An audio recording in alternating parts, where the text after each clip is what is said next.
Hi, this is Davin Sunvik with The Catch Today, and if you are a new hunter, you may not understand how dangerous hunting is, and you might want to think about having a survival kit that's in your car all the time. Now, the reason why this is a budget survival kit, this is going to be $40 or less to make this whole survival kit, is for a very specific reason. My truck was stolen a month ago. I had very specific survival gear I kept in my truck all the time.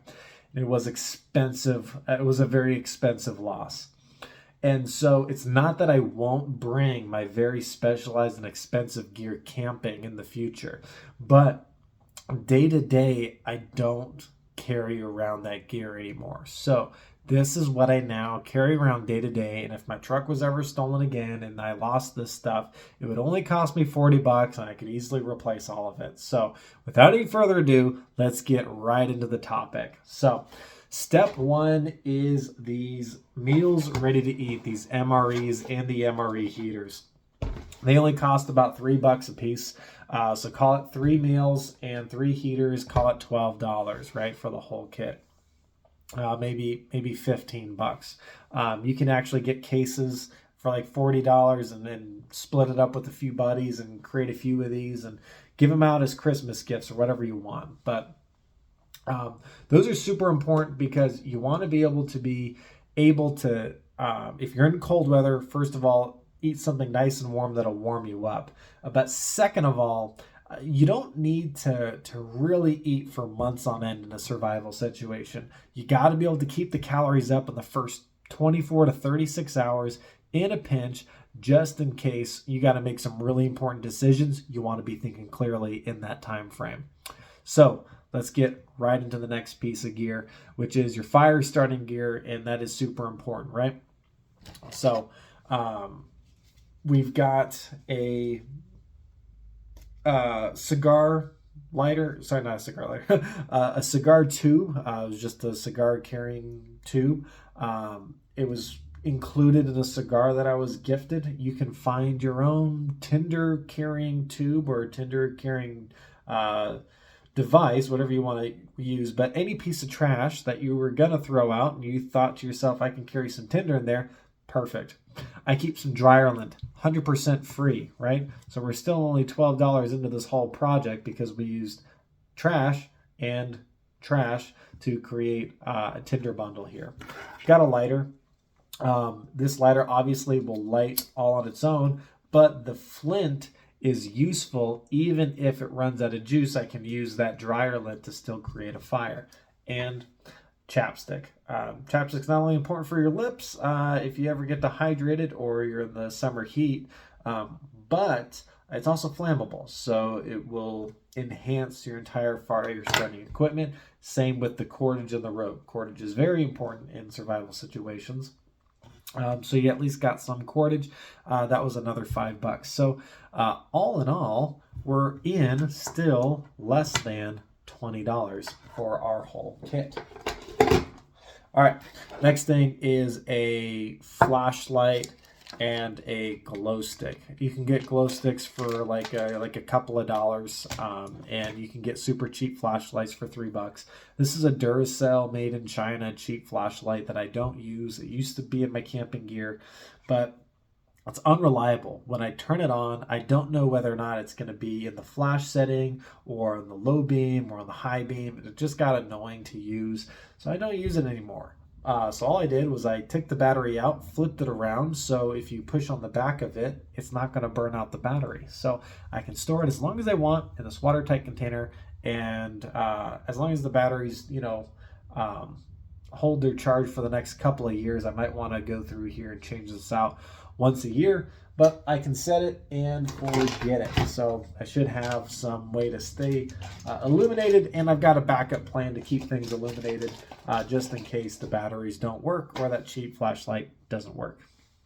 All right, now for some more important things. Water.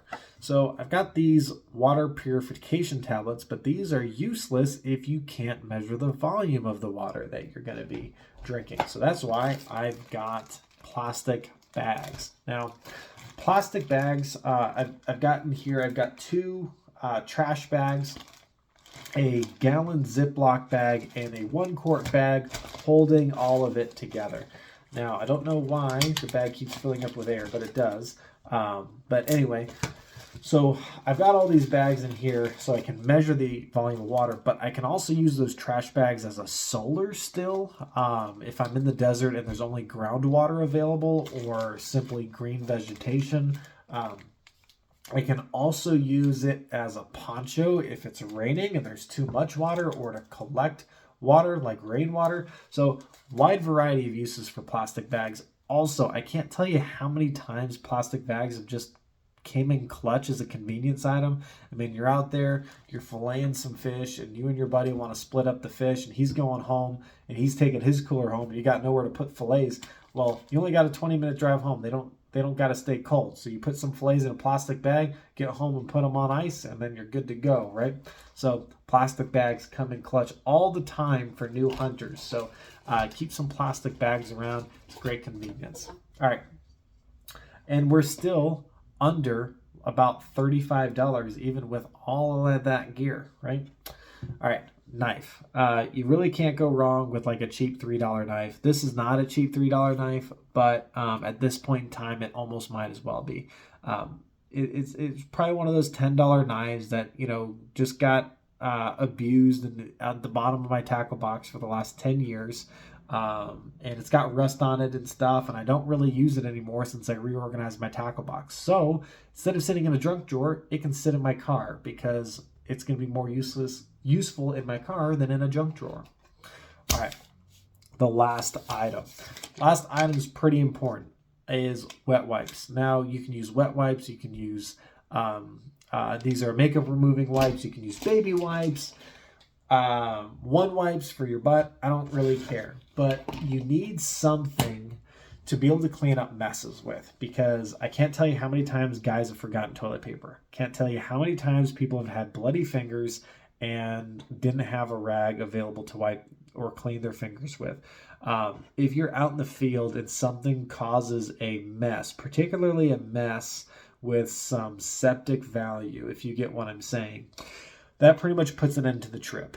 So having a way to clean up small but putrid messes are very, very important when you're out hunting. If you value your gas and you value your time, that's something I keep right on top, because I'll actually probably use that not on a day-to-day basis, but if I forget the toilet paper, I know I've got some kind of a backup plan. And I'm keeping it in this coffee container for a very specific reason. The reason why I created this budget was because my vehicle was stolen. So I don't want it to be contained in a container that screams survival, screams military, screams hunter, because people know that people who are outdoorsmen have money. It is out there, right? So you become a target by wearing camouflage. You become a target by having hunting gear. You become a target by having off-roading gear in your vehicle for theft.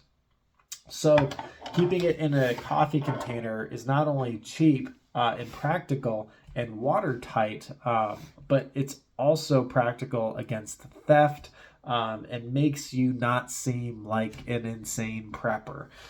It'll also help you when your family members are concerned about you going out hunting by yourself. You'll at least be able to tell people that you have a basic plan and a basic set of gear that can help you stay alive in a survival situation. So please comment down below. Tell me what you think. Is this useful? Am I overthinking? Should you just carry a backpack and put that in your truck? Should you not even put a survival gear backup plan in your vehicle? You know, I only spent $8 out of my pocket. I'll be honest with you, I had most of that stuff lying around my house anyway. Other than, you know, a couple of items that I needed to add, I really do feel like this was practically a free option to replace, you know, I would say hundreds of dollars worth of gear, you know. So yeah, let me know what you guys think, and stay safe out there, and hopefully you learned something. And please comment below if there's anything that you want to learn that I can help you out with as new hunters. Thanks for watching, and have a great day.